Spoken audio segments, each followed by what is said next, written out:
బాబు నా బండ్లో కూర్చోబెట్టాం ఎక్కడంటే సార్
మీరు అధికారికి వచ్చిన తర్వాత లా అండ్ ఆర్డర్ ప్రాబ్లం అసలు కంట్రోల్ లేకుండా పోయింది.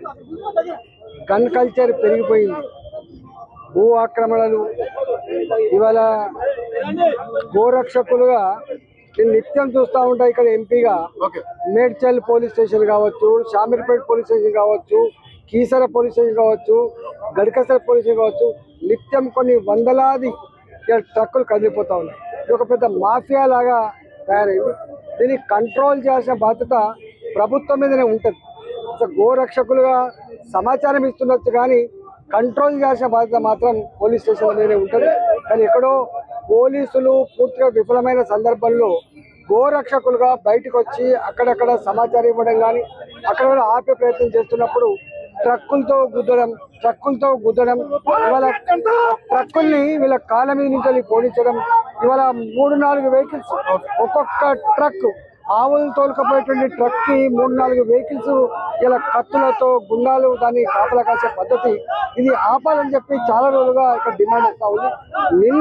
నిన్న ప్రశాంత్ అనే వ్యక్తి మీద నేరుగా ఇలా తుపాకీతో కాల్చిందంటే ఎంత ధైర్యం ఉండాలి, వీడికి ఎవరు సపోర్ట్ చేస్తున్నట్టు, ఎవరి అండతో ఇలా వీళ్ళు పని చేస్తున్నట్టు, మరి చట్టం ఉన్నట్ట లేనట్ట ప్రభుత్వం చెప్పాల్సిన అక్కడ ఉన్నది.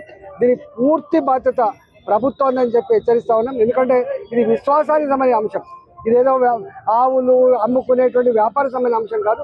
ఇది అశేష ప్రజానీకం యొక్క విశ్వాసానికి సంబంధించిన అంశం కాబట్టి ఈ విశ్వాసాన్ని వమ్ము చేయడంలో, ఈ విశ్వాసాన్ని ఇవాళ అవమానపరచడంలో ఈ ప్రభుత్వం సహకరిస్తున్నట్టుగా ప్రజలు భావిస్తూ ఉన్నారు. కాబట్టి రేవంత్ రెడ్డి గారి ప్రభుత్వం తక్షణమే వీటి మీద విచారణ జరిపించాలి.